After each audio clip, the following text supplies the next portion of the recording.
Good morning, Chris, and welcome to the Old Patrol HQ podcast. Good morning. Thanks for having me. Yeah, well, it's good to have you here. We're honored, and I want to start a little before we get talking about the border and those issues. Let's talk a little bit about how you got started in your career. And let me guess, you failed the Border Patrol polygraph, right? No, that's not right. But I'll tell you exactly. It's been a journey for me. When I started my law enforcement career, I started right out of high school when I was 18 years old. I became a jailer for one of our local county jails here in Hidalgo County where I live, and I was there for about 2 years as a jailer. I learned a lot. Quite honestly, I never thought about actually pursuing a law enforcement career or actually becoming a police officer. It just so happened that I had some personal, circumstances at that time that I had to take care of, and I needed to find a job with benefits. And the first job that I got right out of high school, while I was still going to college, was, becoming a jailer. The pay was decent at that time. Of course, I had health insurance, all the benefits. So that's why, I decided to pursue that career. And sure enough, from there, it just grew. I got to meet a lot of police officers, state troopers that would go to the jail and talk to them. And I got more interested in becoming a police officer. And also just talking to the inmates, believe it or not, you learn so much information in a jail setting, talking to gang members, learning about their tattoos and, how they interact. And just, you learn a lot of different things from these individuals. And sure enough, while I was a jailer in those 2 years, I got accepted to a local police academy. And I was going through the police academy at night during the day, while I was working graveyard shift at the jail. So I did that, graduated, became a police officer. I was with the FAR Police Department for about 5 years. That's a local police department where I live here in the Rio Grande Valley. Yeah. I was there for 5 years. Learned a lot there. What helped me also was being in that jail setting, because a lot of these inmates that I would see at the jail, I would see them out in the streets, especially the gangs. And I learned how to talk to them and, how to interact with them, right, to de-escalate certain situations. You learn their tattoos and a lot of different things that helped me as a police officer on the streets.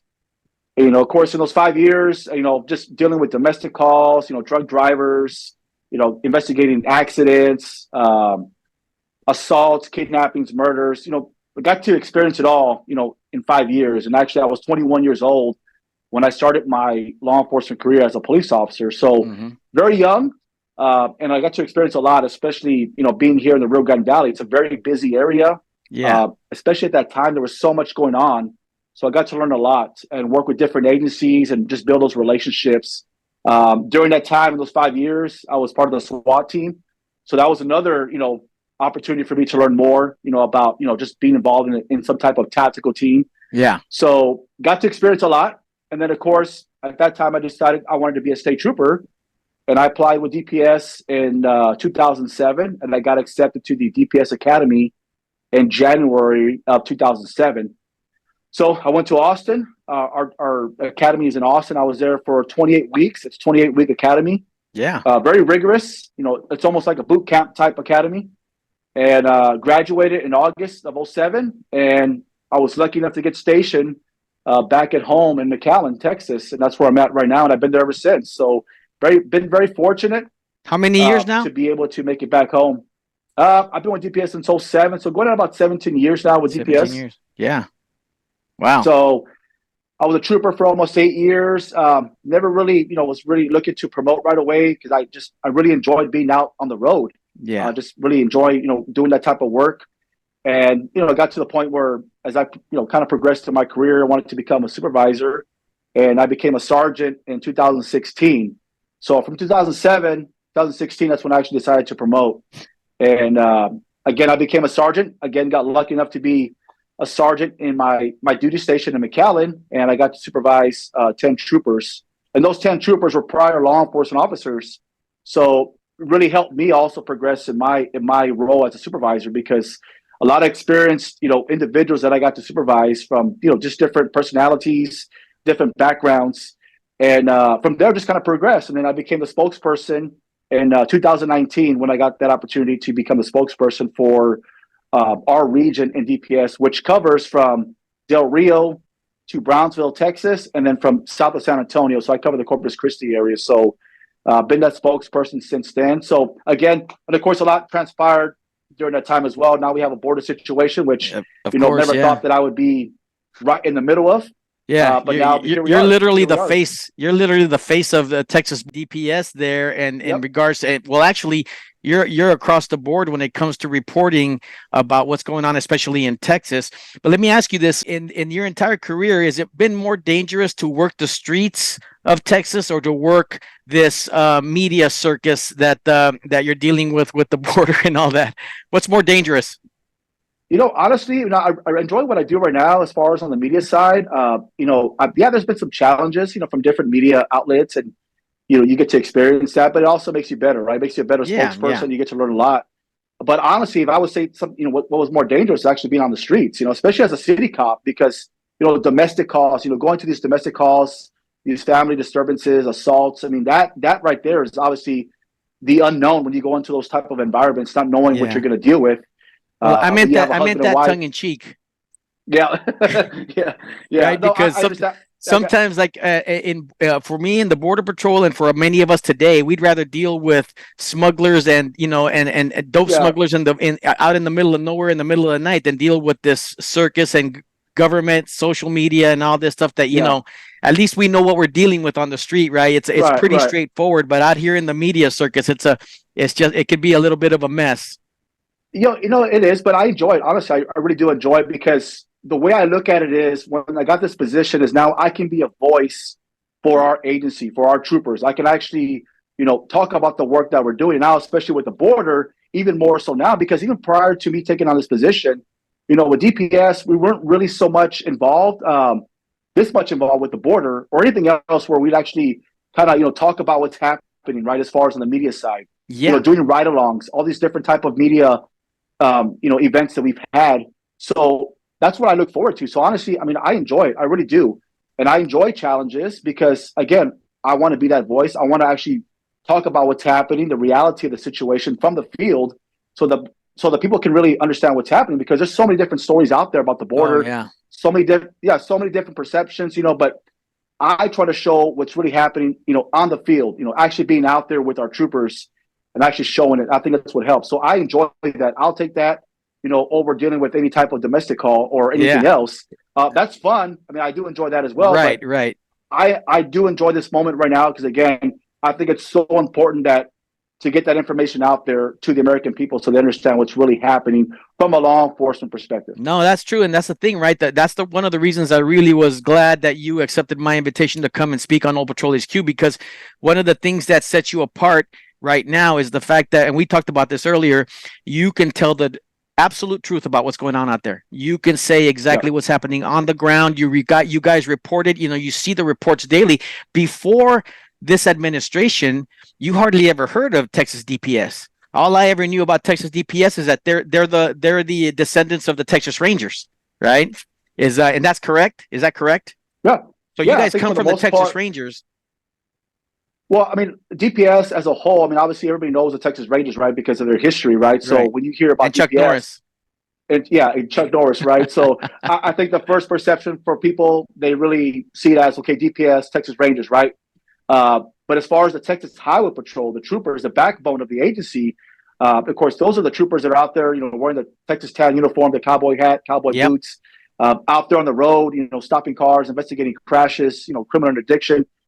And no one really, I guess, really was too much aware of what Yeah. really a trooper would do, right? Or if they did understand it, they would think, well, these troopers just stop cars and give tickets, right? But now I think our role as a trooper has evolved so much over the years. I mean, especially when we talk about the border, natural disasters, protests that are happening across the state. I mean, so Right, much right. that our troopers have been involved with. Their roles have really evolved. But I think truly this year alone, not this year alone, but the last 3 years, ever since 2021, I think it's really put the national spotlight on DPS and really Oh, showing what our troopers do and how they've absolutely. gone so much, above and beyond their normal duties as a state trooper. Well, you kind of had to, right? So the Border Patrol has a rich history, heritage, and legacy that we embrace. We're going to celebrate 100 years this coming at the end of May. There in Texas, and we're doing different celebrations. So we're very proud of our history, proud of our heritage and legacy. And I can see that you guys are too. You guys come from that rich legacy. But before this administration came along, like you said, right, you weren't dealing a lot with illegal immigration. You weren't dealing a lot with that side of it. I'm sure that you had certain run-ins with the patrol, right? Because in our careers, the Border Patrol works very closely with local law enforcement, with the PDs, with the sheriffs, with Highway Patrol, with DPS, everybody. So we all kind of work together. But you're saying that before this administration, you weren't involved too much in the enforcement of illegal immigration, right? Yeah, so actually, when we started border operations, actually the Texas Rangers actually started the border operations back in 2010. Okay. When we would have operations, they were called Ranger Recon operations. So it was the Texas Rangers that actually were actually the ones that were actually involved at that time with border operations, working with BORTAC and other federal authorities on the Mm-hmm. border. And then, of course, it evolved. Now, during the Obama administration, we worked a similar operation like we're doing now. It wasn't as involved. I mean, we weren't putting up barriers. We weren't doing as much as we're doing now. Right. But we were working a similar border operation back in 2014. And we did that for almost 3 years. Even going into the Trump administration, we were still working it. And of course, our troopers at that time were more focused on working the highways, focused on more criminal addiction, because at that time, we were dealing with, a lot of large, drug seizures or drug loads that were coming through the valley, these large bundles of drugs that were coming across. Yeah. At that time, dealing with a lot of splashdowns where vehicles were driving to the river. So it was a different type of, environment at that time, different circumstances, different Yeah. operation. But we were involved in some sort of border operation. And since then, of course, we would get involved in human smuggling here and then. But now, I think ever since 2021, it really evolved. And now, I mean, now we're doing so much more now as a trooper, right? Really going beyond our scope of our normal duties as a state trooper. But Yeah. I think that's what's so great about our agency and about our troopers is that they can evolve. They can go from one situation to another without any hesitation. We can deploy troopers from one day to the next, to take care of a situation like we did back in Del Rio in 2021 with the Haitians. We sent over 600 troopers that same day, and they responded and they got there, Yeah. and they handled the situation. So, it's evolved so much, and I think even more so now, the national spotlight has been on TxDPS because of what's happening on the border, and because we're doing so much more now, and we're getting the media involved as well because we want them to see what's really happening and what we're doing as far as our role. Yeah. Well, that's one of the things that we have in common, right? Because even the very first, who we consider the very first Border Patrol agent that before the Border Patrol was created, Jeff Milton, started out as a Texas Ranger. So we got a lot of history in common. So let me ask you, yes, we've always cooperated. We've always done these ops together and everything else. But when this administration came along, the Biden administration, why do you think all of a sudden we went from the business as usual? Yeah, we've always had illegal immigration. We've always had people crossing the border illegally. We've always had the smuggling loads on the highways and everything else like that.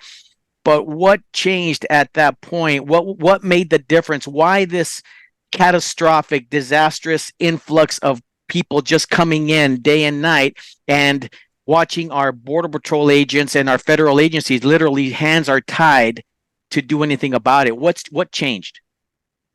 I think a lot of it has to do with politics, right? I hate to get involved with politics, and my role, obviously, with DPS and as a spokesperson, I try to stay away from that, right? I want to just, I focus more on police work, right? What we're doing as a police agency. But yes, the reality is there is politics involved with it, whether we like it or not.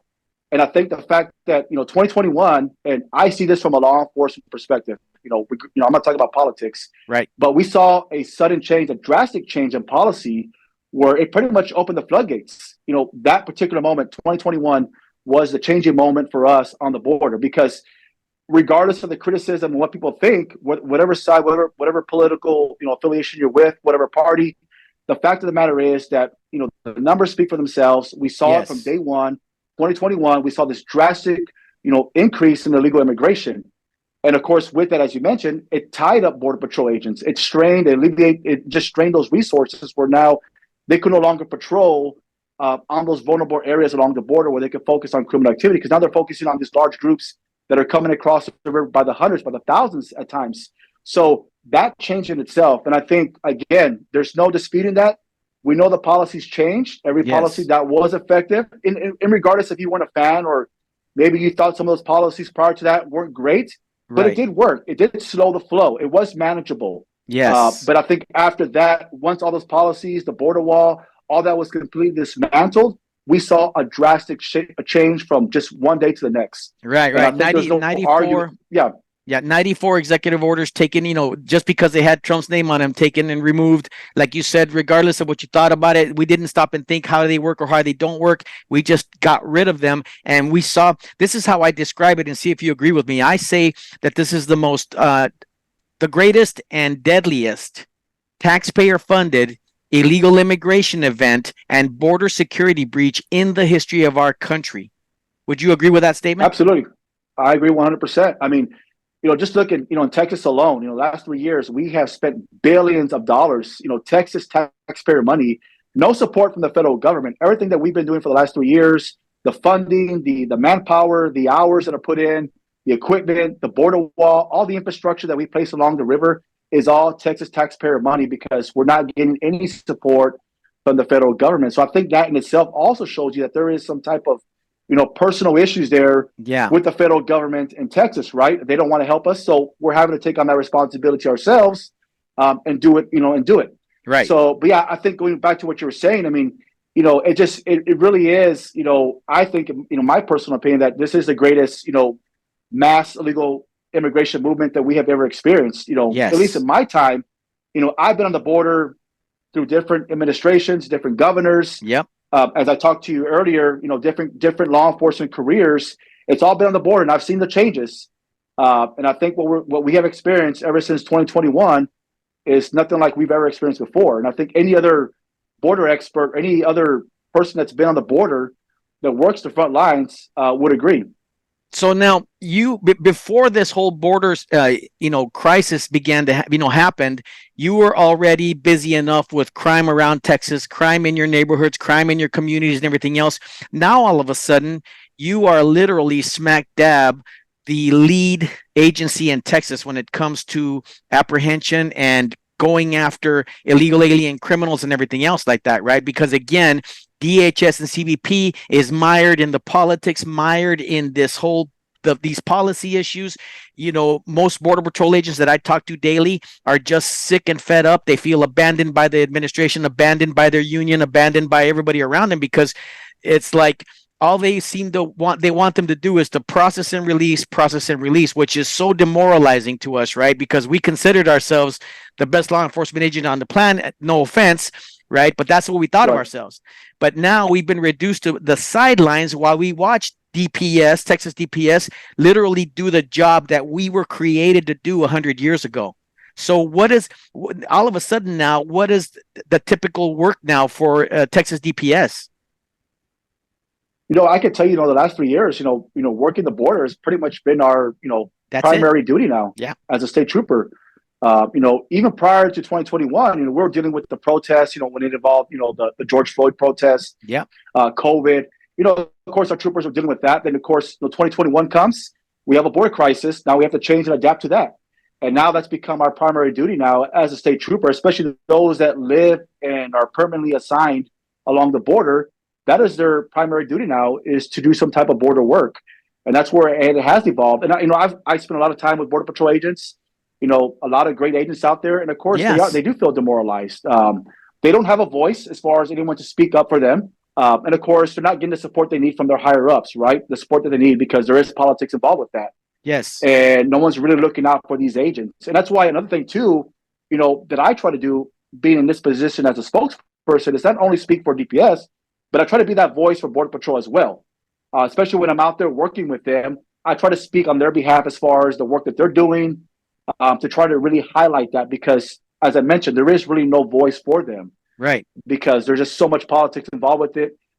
They're demoralized. They're just, their resources are strained. Yeah. They don't want to be there. They don't want to be there processing people. Yes. They don't. Obviously, that is their job, but they don't want to be processing people every single day. That has become their primary duty now, as a Border Patrol agent, is just to process and release. That's absolutely true. And that's the thing, right? So now we know for a fact that a large part, in fact, 70 to 80% of the southern border, and not just in Texas, I'm talking about Arizona, even San Diego, and all the other places, are literally unmanned and unsecured, and that has led to basically to the cartels, and not just the Mexican cartels, but world cartels controlling our entire southern border, right? So for a while there, the news media was kind of trying to play this idea that it was Texas DPS against Border Patrol, and there's this tension. Have you experienced that tension out there in the field between you guys and the Mean Green? No, I mean, absolutely. I think at that particular moment, it was just to create a narrative, Yeah, to create a headline, obviously for some of the media, because they wanted to see that conflict, right? I think even the federal government wanted to create that wedge between agreed. DPS and Border Patrol and National Guard as well, right? They wanted to create this conflict between Texas and the federal authorities. Like there was some type of, this battle or this, conflict between these agencies, which was completely false. We know that for a fact because we spoke to agents. Agents in the field, they know for a fact they support what we're doing. We support them as well. I've So heard the now, same of course, thing. yeah, of course. Now the higher ups, obviously, that's a whole different issue there, right? Because obviously they got to fall in line with some of the politics, which is unfortunate, right? Because now it does create this wedge. But there's never been a conflict at all between DPS and Border Patrol. Even when all that was happening, with all the wire cutting, there was never any type of intent. We never told our troopers to go arrest Border Patrol agents, and we see them cutting the wire. We understand what they're doing. We understand they have their orders, like we have our Yes, orders, right? We both yes, have different objectives, but I think at the end of the day, we support one another because we do want a secure border. So again, I think it was just something that was created by the media and also by the agreed. federal government to create a narrative, to create this wedge, to trying to create more conflict in the field, to try to divert what's really happening on the border and put the focus on these two agencies that were apparently, conflicting with one another, which is completely false. Yeah, I agree, and I've heard the same. I heard the same thing from the field because, like I was telling you earlier, one of the things that has still kept me in business, as far as trying to be a voice for the agents and trying to speak what a lot of people aren't saying. We only have a handful of border journalists that are actually trying to tell the truth and the reality. We see the videos daily. Now Mm-hmm. that's the contrast, right, Chris? I've posted a few times on my social media. How come Chris Olivarez gets to go out there and tell the truth? I mean, raw. The policy sucks. We're being overrun. Our resources are down to nothing. We're fighting with by the skin of our teeth here. And yet you go to a DHS website, you go to a CBP, their websites, their social media, and you can't tell anything is wrong, you know? No. So how do we deal with that? I think that's very unfortunate, right? That our own federal government doesn't want to acknowledge, and they still never acknowledge the fact that No. we had a crisis on the border, right? They were trying to ignore it and say nothing to see here. Don't mind, we just had 2 million people cross, Yeah. in 1 year, and we have all these gotaways and all these drugs and fentanyl Yeah. terrorists that are coming across the border. Never mind that, nothing to see here. So, it's very unfortunate. I think that's what also continues to demoralize agents, right? Because they Yes. want to follow the rule of law. I mean, that's what they were sworn in to uphold the laws of our country, right? They want to protect our Yes. country. They want to go out there and go after these criminals and not just be demoralized and essentially become, and I mean, I hate to say it, but I think that the truth of the matter is that, babysitters, right? I mean, having Yes. to just process and release people, right? I can't even imagine how that would feel, knowing that you apprehend somebody, knowing that they broke the law, and then you have to now release them. I think that in itself, it does demoralize these agents, right? So the fact that I'm able to actually highlight some of the stuff that we're doing and get the word out, Yeah. that's always been my goal, right? As a spokesperson, to try to do, but I also got to walk that fine line as well, right? Because yes, politics are involved and it does bother me, but I can't get too much involved with the politics, right? And actually, talk about exactly what's happening on the political side, because I try to stay away from all that. Yeah. I want to talk about just what we're doing from the law enforcement side. And I think by, showing videos, showing what's happening on the border, all these apprehensions, the drugs, really puts it in perspective for the American people to really understand what's happening from the field, as opposed to just getting it from some other, journalist or their media outlet, right? No. That may not be telling the whole story, right? Just Well, one that's side the of it. thing. So that's the thing. So, you're right there on the front lines. I've been retired for 3 years, but I'm getting my information straight from the field, right? I get that intel information. Yeah, Del Rio shut down. El Paso completely shut down to process, and even Tucson, San Diego. I mean, when you shut down an entire sector, and you have that much land and that much area uncovered, that opens the floodgates, right? And that's Oh what yeah. Texas DPS has seen firsthand. I mean, how many times a day do we see reports? The crashes, the stops, the accidents, the arrests that you guys are just doing, a constant. So the question then becomes, Chris, you are catching all these bodies, you're catching all these criminals, you're catching all these illegal aliens coming in and all that stuff. Are you simply turning them over to Border Patrol for processing? So I can tell you, the last 3 years, and we have apprehended over 510,000 illegal immigrants, right? Jeez. At just for that's a big number for us as a Hell state trooper, yeah. right? So those would essentially been gotaways, right? If we didn't have those resources in the field. So Yes. I always look at that and always talk about, look, I can give stats. I can talk about the stats. I can talk about the amount of drugs we've seized, weapons, money.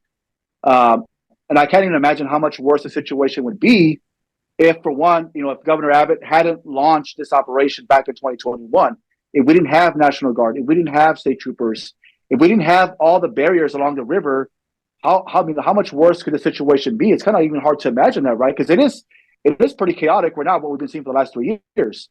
But just how much more worse could the situation be if we weren't there, if it wasn't for those efforts? Absolutely. Now, some of these immigrants that we come across, especially families and children, we have to turn them over to Border Patrol. We don't have Right. the facilities, obviously, to house families and children.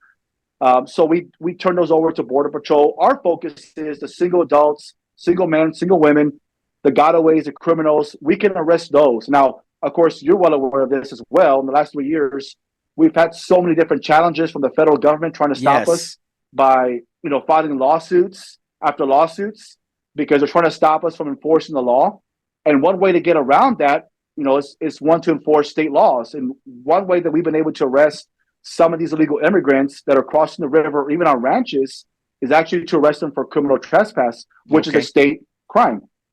Now, if we didn't have that, then all these single adults that we come across, we would have to turn them over to Border Patrol, right? And Yeah. obviously there is no deterrence, right? Because a lot of these illegal immigrants that come across, they want to look for that green uniform because they know Yes. what the end result is It's going to be, automatic is to be releases. Yeah. processed.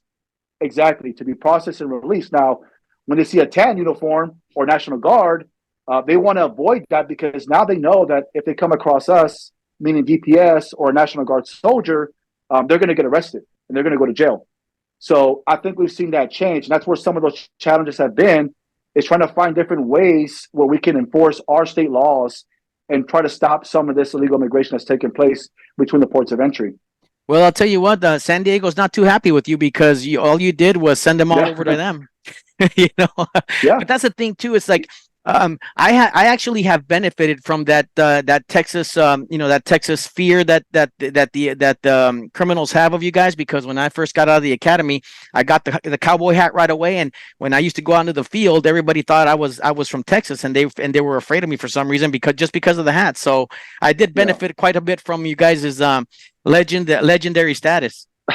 It does make a statement, right? It does It make a does make a statement. That statement. hat, the uniform, the boots. I mean, that command presence. It does make a Yeah. statement, right? That's why I think it's helped us in this type of situation where, as I mentioned, a lot of these legal immigrants, they don't want to deal with us. They want to look for that green uniform. And no disrespect to the No, uniform no, on the no. Border I Patrol, know. right? Trust me. But the fact is, they know already what's going to happen when they see a green uniform is they're going to get processed and then get released, right? So that's what we've been dealing with, right? So that's why we try to find areas where we're seeing these illegal crossings taking place, and we try to get there and arrest them before obviously Border Patrol gets there, because then there's going to be some issues there where Border Patrol is going to have to apprehend them and of Yes. course release them. We want to avoid that, and I think that's why now we're seeing this influx to the west now, as you mentioned, San Diego, Yes. Arizona, New Mexico. It took us some time, it took us almost 3 years, but now Yeah. we're seeing that movement, that shift. We have right now, since January, a 72% decrease in illegal border crosses in Texas because of that. And I think it's because the fact that we have consequences. We are making arrests. We have barriers along the river, razor wire, fencing, all these other different barriers. The governor now just, been constructing a border wall for the last 2 years. We got over So 40 miles of border wall. so is that So alligator working for you guys out there? there might be something out there. I don't know. There might be something out there. So it's working, whatever's out there. But, But you'll take all the help you can get. hey, whatever we can get right now, right? But honestly, all joking aside, right? I think, a lot of it that what we've done as far as the efforts, the barriers, the presence that we have from, troopers and National Guard has helped and has shifted that activity now to the West because we do have consequences in Texas. And again, all the challenges we face, lawsuit after lawsuits, the federal government trying to stop us, but yet we're still there.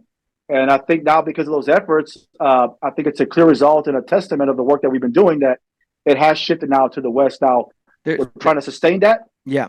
But there's no nonetheless, doubt we still about have that. an issue, right? Yeah, there's no doubt about that because. Go ahead.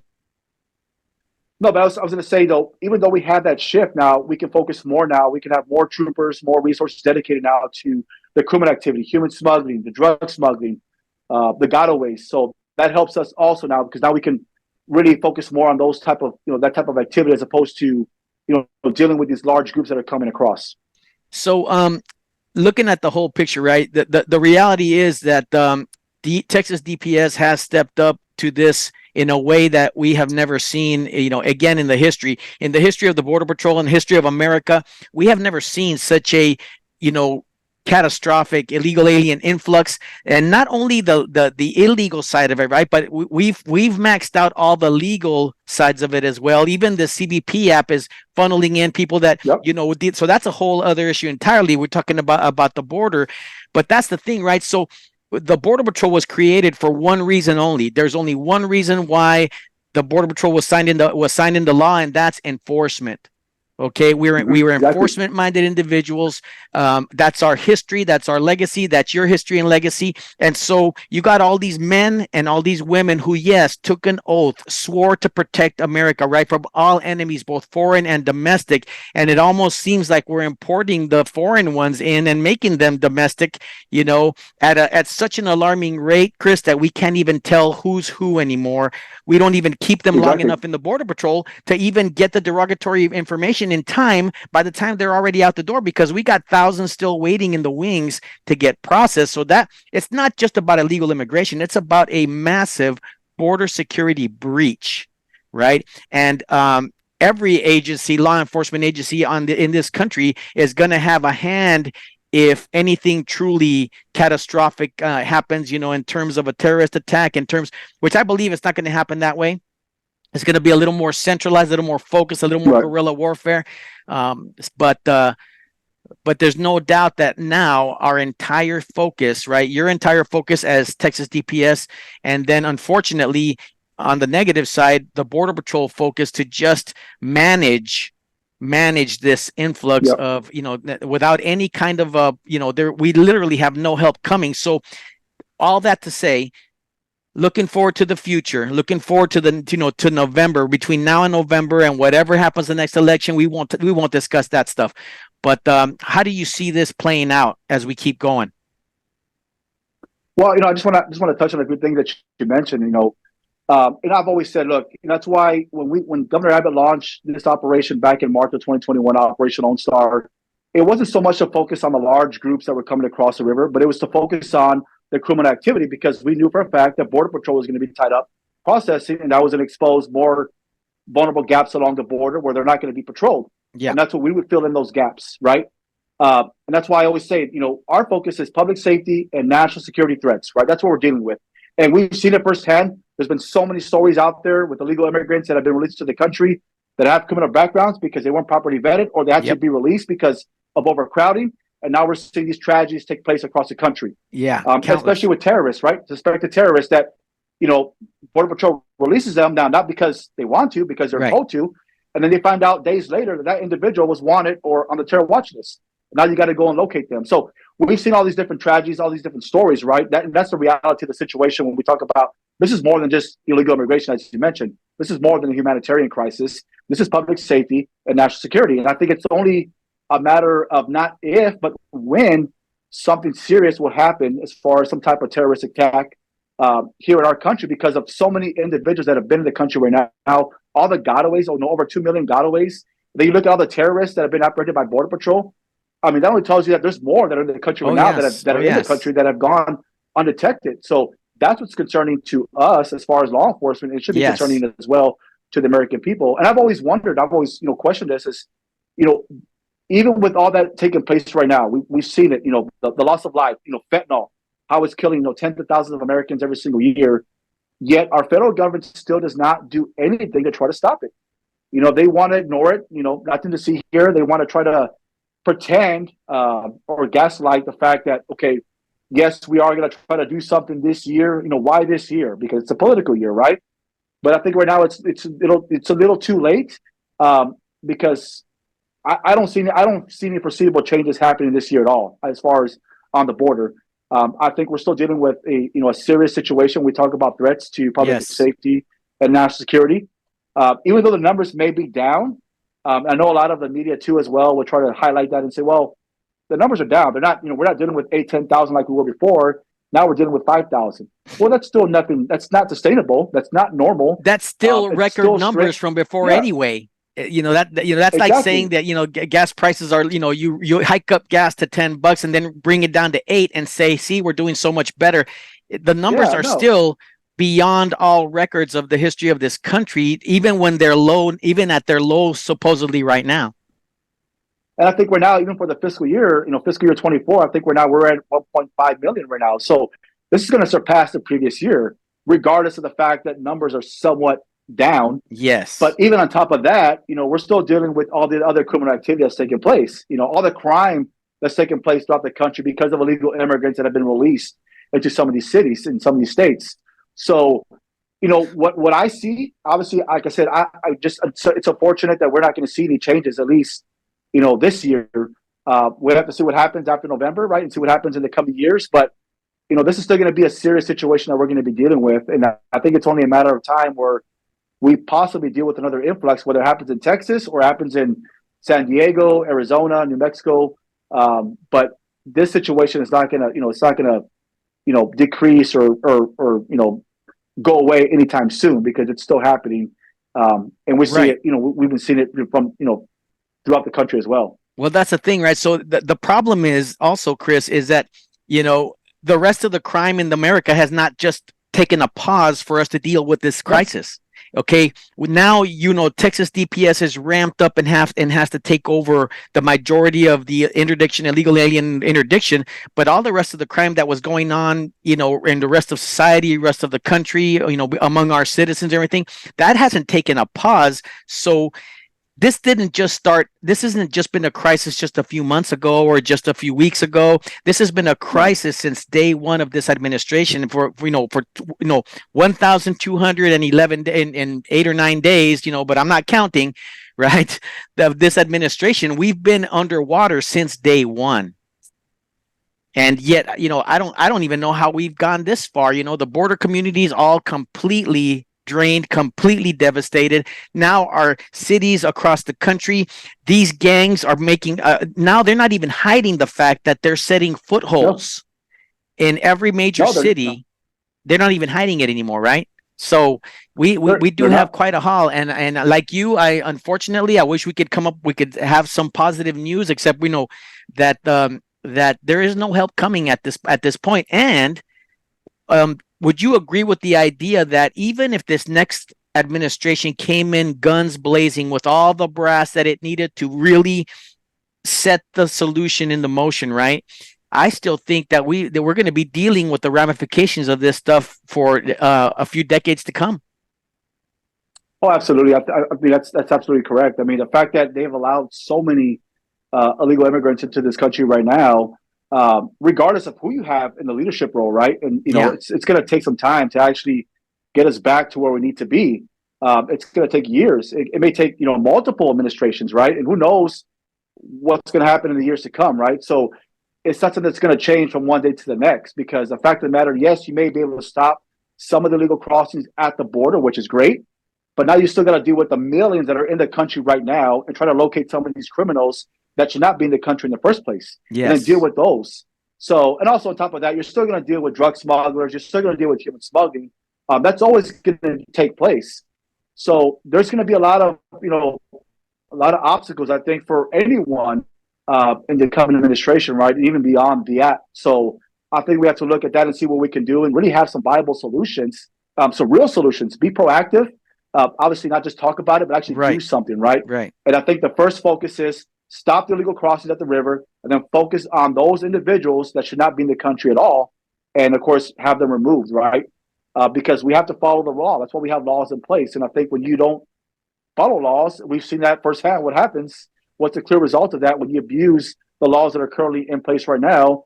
We're seeing this situation right now that we've been dealing with the last 3 years, and of course, it is going to have ramifications in the future where it's going to take some time to really get us back to where we need to be as a country. Well, I mean, honestly, if your house is flooding, the first thing you have to do is shut the water off, right? Shut the spigot off. Exactly. So shutting down that border is going to be a major thing. But the what I fear also, Chris, is the fact that right now every major institution in this country, whether it's education, it's medicine, it's even science, social services, whether it's big tech, big companies, whatever it is, all that stuff has already been altered irrevocably to accommodate illegal immigration, right? It's illegal immigration. Even politically, yes, everybody's shifting, and you see most of our elected officials now being very supportive and catering to the illegal alien population, because I think they know and they see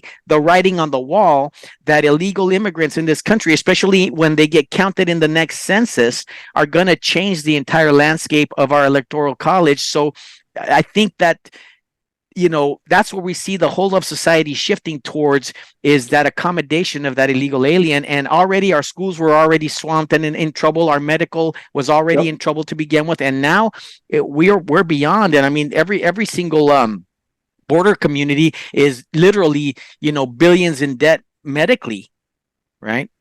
So it's a mess. Yeah. It's a mess. Yeah, it is. It is. Economically, medically, the schools, especially here in Texas along the border, some of these small border communities, I mean, they don't have the infrastructure. They don't have the capability to deal with a massive, surge of illegal immigration. No. This is unprecedented for them. It's unprecedented for us in Texas. So, just to think about what they're having to deal with, the cost that they're having to deal with right now, the ramifications it's going to have for them trying to recover, it is devastating to them. And I think that's where you talk about, as far as some political figures as well. I mean, quite honestly, I think regardless of whatever political side you're on, the fact of the matter is the goal should be, or the interest should be, is to protect our country first, right? Yes. The interest of the American people, to protect them, to keep them safe. That's what we should be focusing on, right? Yes, we want immigrants to come to the country, to be prosperous, of course, legally, yes, but do it the legal way, right? Do it the legal way, right? Now, not to just allow millions to come across, and with that you have criminal gangs and criminals and suspected terrorists. I mean, that is not the way to allow that to happen. That's why well, look how blatant they are. We've been trying. Look how blatant they are. I mean, on social media, you literally see them smuggling people across. They joke about it. They flash the money. They are fearless. Even in New York and in LA and in Chicago, you see them taking pictures. I mean, they are now fearless. But here's the thing, right? Law enforcement instinct. I believe, and I'm not going to project this opinion on you, but it's my personal belief that Mayorkas doesn't have any instinct for law enforcement whatsoever. I would not have that man guard an outhouse, my opinion. But in October 7th, when Israel was attacked, our first thing, I think your instinct and my instinct would have been, you know what? We shut the border down till we make sure that this isn't going to spill over to us. That would have been our first instinct. All these Palestinian protests going on, which are, these guys, I think these guys think an intifada is a Spanish pastry, a Mexican pastry, right? They don't know one thing for the other, but you would think that instead of, shut down the border, now they want to bring more Palestinians in, right? Import them in, like literally they can't wait to just keep importing people in. And you look at just your basic law enforcement instinct, just the basic, it's to look ahead, prevent anybody from getting killed. You don't want to show up after the scene, even though that's when we mostly get called. But if you can prevent it, you want to. But this administration has no instinct. And the leaders of DHS and CBP on the high side of it have no instinct or interest, it seems like, in just the basic protection of our American citizens. Well, of course, it's common sense, right? What do we do first? We shut down our border. We want our border secured. I mean, as it is right now, if we didn't have, an unsecure border, the situation that we're dealing with right now, uh, then obviously, yeah, we wouldn't be having this conversation. But the Right. fact is that we're dealing with it, right? And now you want to try to, accept more refugees from Palestine. I mean, right now that is not the time for that, right? We need to take care of our problems first. We need to secure our border first. Allow border patrol agents to get to a process now where they can manage, not so much manage, but I guess have a more controllable flow, right? Where they can properly vet people and those that should Yes. not be in the country, to have proper, to have proper criminal background checks, right? And to remove those individuals. But right now, that's not happening. Yes. So all we're going to do is accept more people from other countries and then just release them. And then we find out later on that there's some type of, crime that took place or some type of terrorist, attack that could possibly happen because we just allow our interest is to accept people and just to release them as opposed to the safety and security of our country, right? To shut down our borders. So that should have been the first option, not even an option, but the first, I guess, intent was to Yeah. secure our border first before we start accepting more people. But that wasn't the case. Right now, we're still Yeah. seeing we're still dealing with what we're dealing with right now, and of course, it just puts more strain on border patrol agents as well. Yeah, well, on all of us, on everybody, because now this isn't just a border issue. This is a nationwide issue, and every major city and community in the United States is now a border community, whether they like it or not. It's just going to happen, and even the people that think that Yep. they're not being touched or affected by it, sorry to tell you, it's going to affect everything. And we, the taxpayer, is, they keep saying like 150 billion a year. Honestly, I think we could easily double that with all the hidden things that are going on with all these Oh yeah. NGOs. Yeah. The NGO, what I call NGO cartels, Yep. because basically all they're doing is finishing the journey for the smugglers, for the cartels, that are sending the people in. So um Chris, I really appreciate your time and that you Yeah. There's actually this. willing There, to slum it a little bit and come down to Old Patrol HQ and have a conversation with us. I love your yeah. work online and I love what you're doing out there. And even though you don't get political, you have, highlighted the fact that this isn't just a Yeah. something that happened to us, that it was some kind of migration issue. You have made it clear that it is a policy issue from the get-go, and unfortunately Texas, you guys have felt the full brunt of this federal government in regards to trying to stop your efforts, because like you said, they haven't helped you, they haven't supported you, they haven't given you money, but they've gone the other Oh direction no. and they've No. actually tried to stop you from doing what you're doing. Exactly. Yeah. Yeah. It's quite ironic, right? That you would think that if we're taking on this responsibility, well, let us do the job, right? But yet, no, they try to stop us. So I think it really shows. I think it should be evident to anyone that's watching or hearing this that the federal government wants this to happen. They want this to Yes. happen, especially when they're trying to stop Texas, when we're trying to stop it ourselves by Yes. filing lawsuits and whatever else they can try to stop us with. So I think it's very clear that they want this to happen, and it's very unfortunate that they want an unsecured border because that all it does is provide and really progress these threats that are taking place, right? That are taking place along the border, and especially in the country where now, as you mentioned, every state is a border state. When before that wasn't the case, and of course we always talked about that. It was a matter of time before this was going to spill over to other states, and Yep. now it has, and now we're seeing it firsthand. So, it's unfortunate, but the fact is that Texas will continue to hold the line. We'll do as much Mm-hmm. as we can with what we have, and hopefully, we see some significant changes, in the coming year. But until then, we'll keep doing what we're doing, and I'll keep showing and highlighting the work that we're doing on both sides, not only DPS but also Border Patrol, so that the American people are well aware of the reality of the situation on the border. Well, I appreciate you. That if we ever are in the same place, you're buying the first beer. But I appreciate all your efforts that you do, and I hope you'll come back and talk to us, Yeah. later on in the future. All right. Oh yeah. No. This is great. This is great. I appreciate it. Thank you so much, and thank you for what you're doing. Well, thank you for that as well. So we'll talk soon. All right. Thank you.